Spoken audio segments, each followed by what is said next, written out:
Hello, you are very welcome to RTE's Your Politics podcast.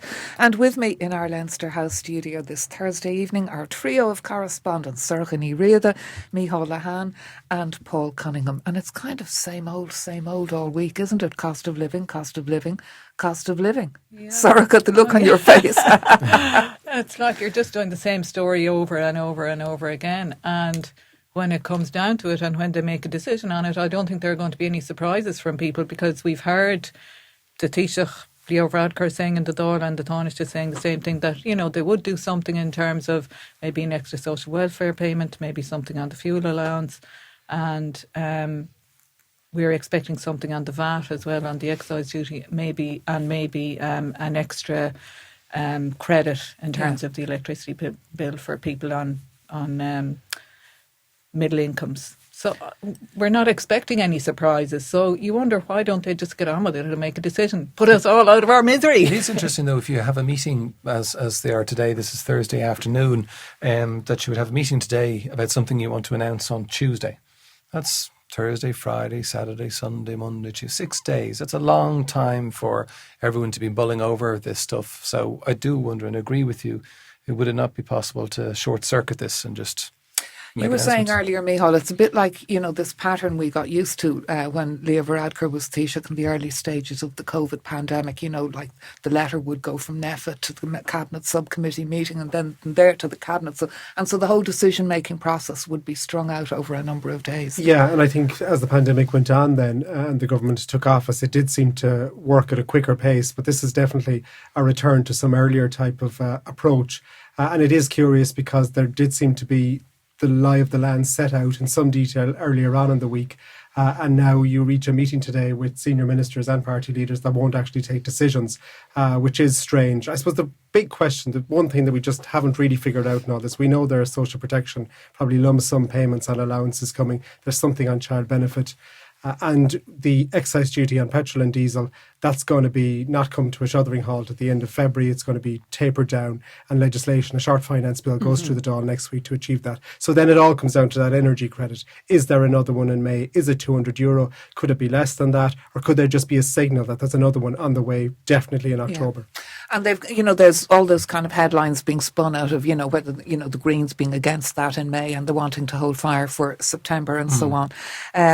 They've about 1 billion to play with. So I suppose what they're taking their time over is an argument over who gets what share of that billion in terms of political... Because, you know, in terms of a story, it may be kind of, you know, a bit wearying at the moment, but it's not as if this stuff doesn't matter. Yeah, and I think it's interesting that this is Taoiseach Leo Varadkar's budget that isn't a budget. And to a certain extent, he's going to be judged on what this is, and he has to assess, well, how does it reflect on me?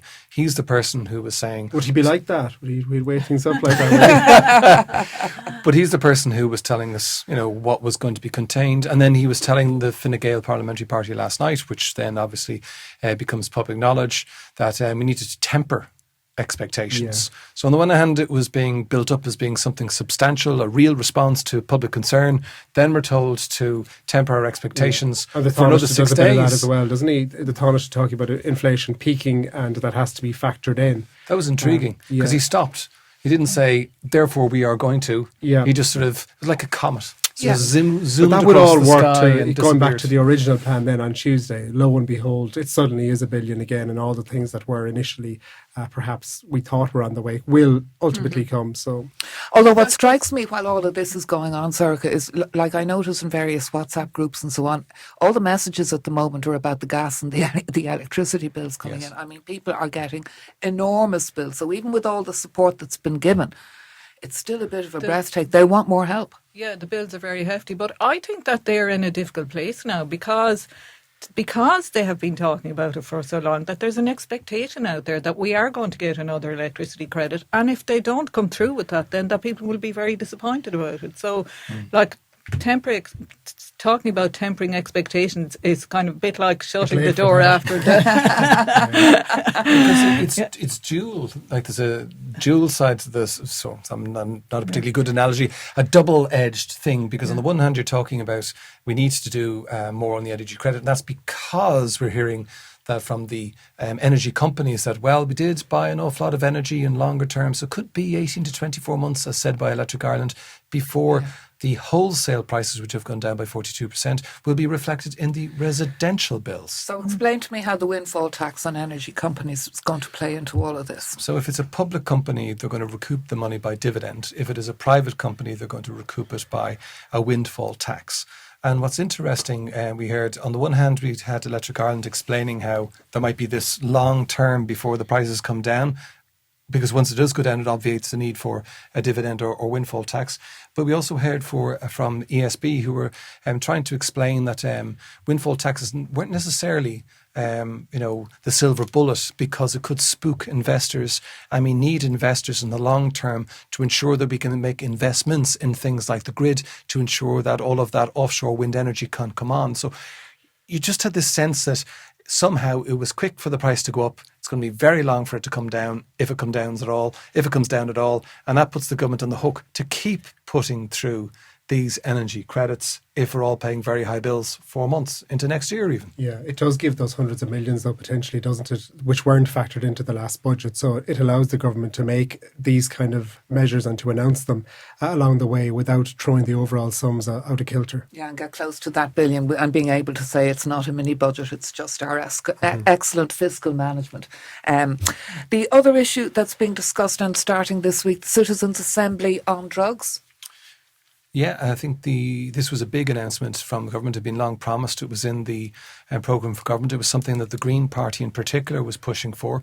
What was interesting about it, there was a cross-party group trying to push for this. So you had people like Paul McCall of the Fianna Fáil, Nessa Harrigan of the Green Party, but also Aoife Reardon from Labour Party, Lynn Rowan, the independent senator, Holly Kearns from Social Democrats. So an awful lot of people coming behind it.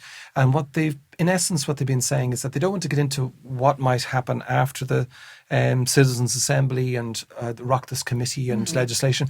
They're saying the Citizens' Assembly in itself has got an inherent value in which they're appealing for all citizens to come with an open mind as to how we're going to get out of the rut we're in which we simply criminalise those who take drugs and we try to stop the importation of drugs, yet all of the evidence suggests that decade after decade after decade, the amount of drugs coming in here is just getting bigger. And they're saying this is the opportunity to have that frank, open and tough conversation with ourselves about what we need to do. So of itself, just the Citizens' Assembly alone, I think it's of huge value.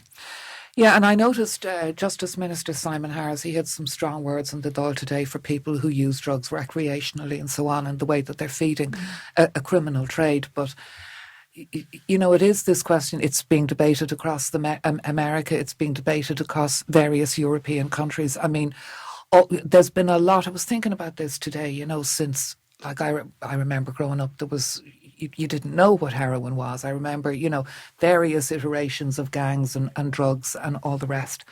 And it's gotten worse, generation after generation. Yeah.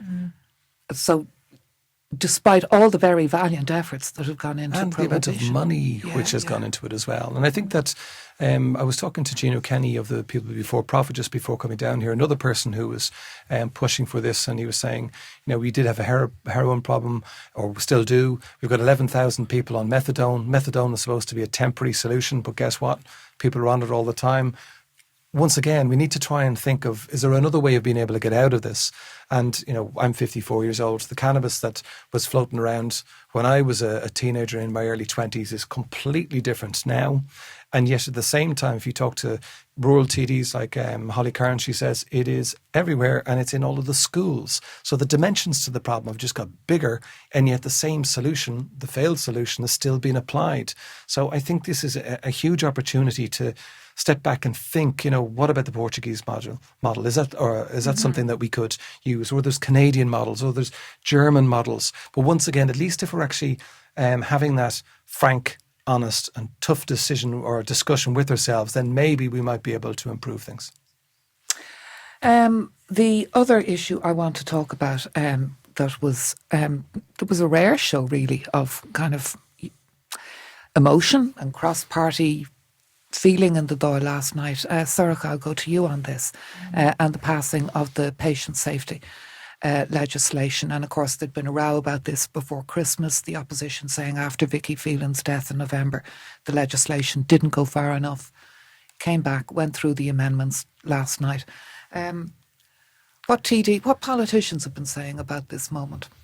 Well, I wasn't actually following the debate last night. I've seen some of the highlights since, and of course it is landmark legislation, and it's great to see it.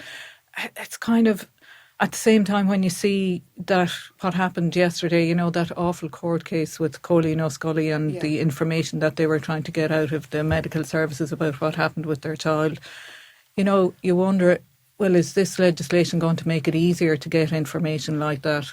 And I don't think we're going to know about that until it's actually working. You know, I know this is primarily to do with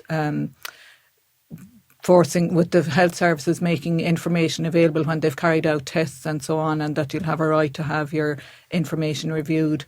But I just don't know, does it go far enough? There definitely was pressure brought by the political system, perhaps more on officials and those who perhaps had a large sway into the early drafting of this legislation. And you could see that from before Christmas when it was decided to pause it, and then last week again. And I mean, I think some of the conversations between the health minister and some opposition TDs were underway from very early yesterday morning to make sure that this all passed off smoothly last night. So I think it was handled deftly by Stephen Donnelly. I think it was handled well by the opposition as well, who made their cause very clearly before Christmas. An agreement was reached. There's also going to be an increased number of audits, which haven't been as regular in recent years.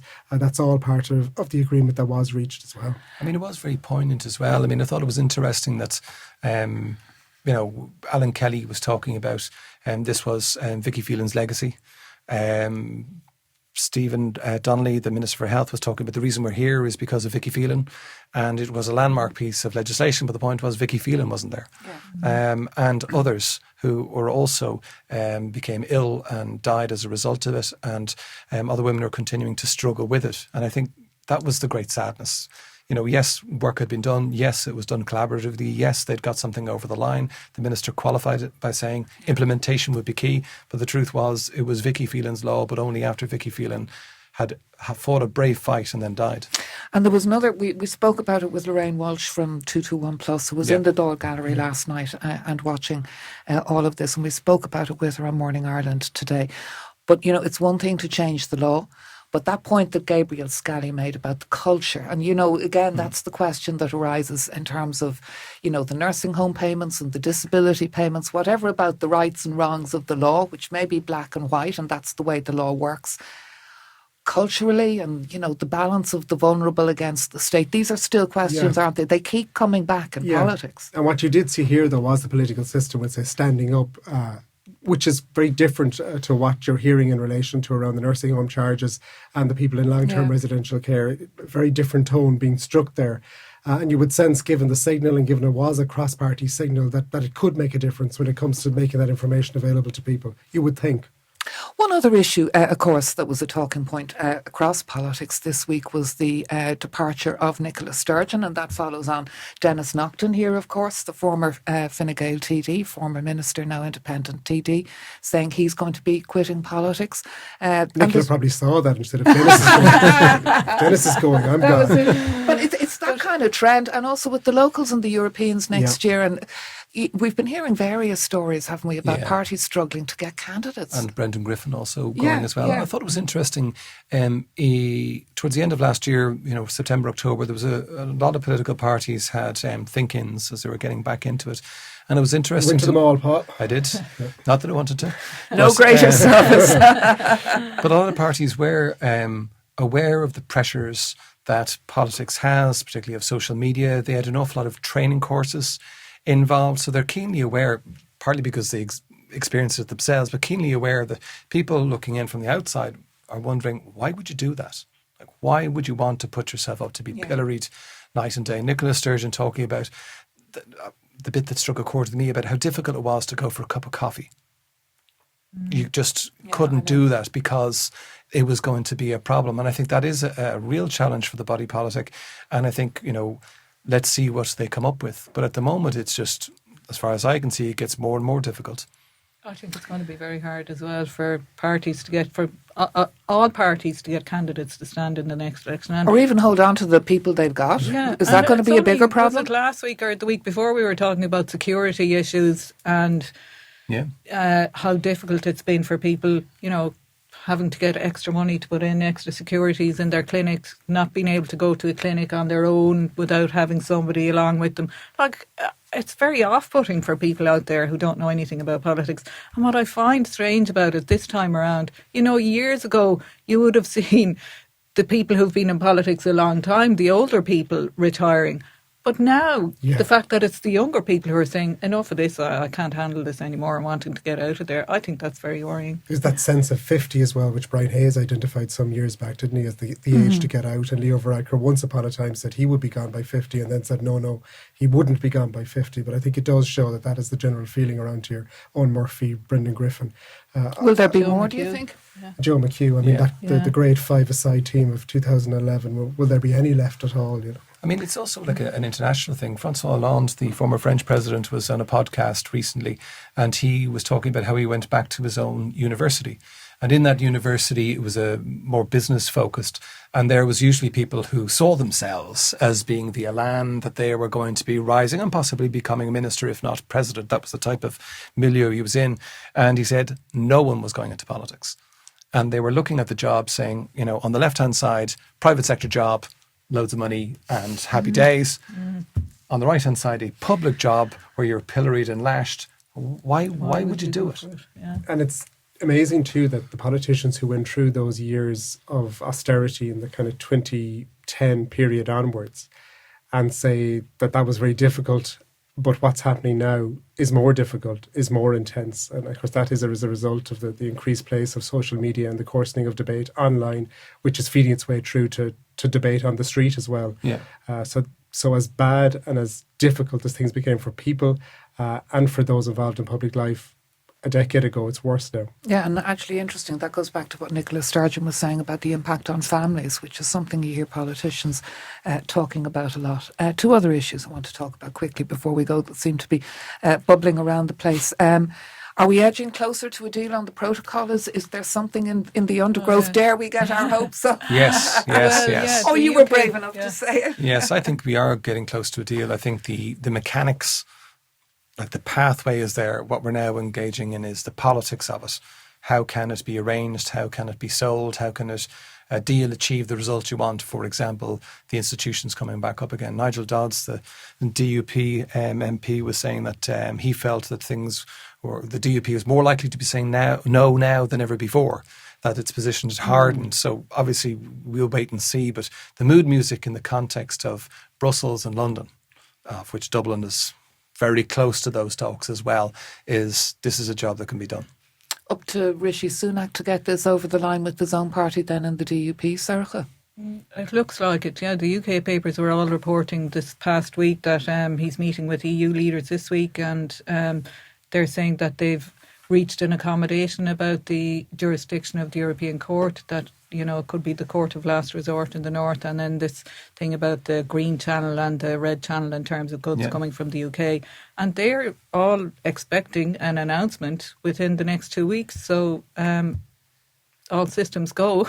We'll don't know what the DUP are going to say about that. But, Mícheál, one other issue. Mick Wallace in the European Parliament, there have been a number of politicians correcting the record about their declarations here, and Mick Wallace has had to correct a statement he was making on TikTok. Yeah, he made a statement on TikTok. This was part of a campaign against a move to show that wine can cause cancer, and he was voicing opposition to this and saying that he was a wine bar owner, and he since changed his position on that, saying he isn't in fact a wine bar owner but does provide consultancy of some type to 3 wine bars in Dublin, and that leads to an income of less than 500 a month. So he's had to correct the record on that. all comes back to social media, doesn't it? And Italian social media wine. and the drink. Deadly combination. Deadly combination. Yes, what do they say? Never tweet when Yes. Yeah. All right, well, thank you all for your thoughts this Thursday evening. We'll be back with you again next week at the usual time. Thanks for listening. In the meantime, please follow and subscribe, and we'll see you next Thursday.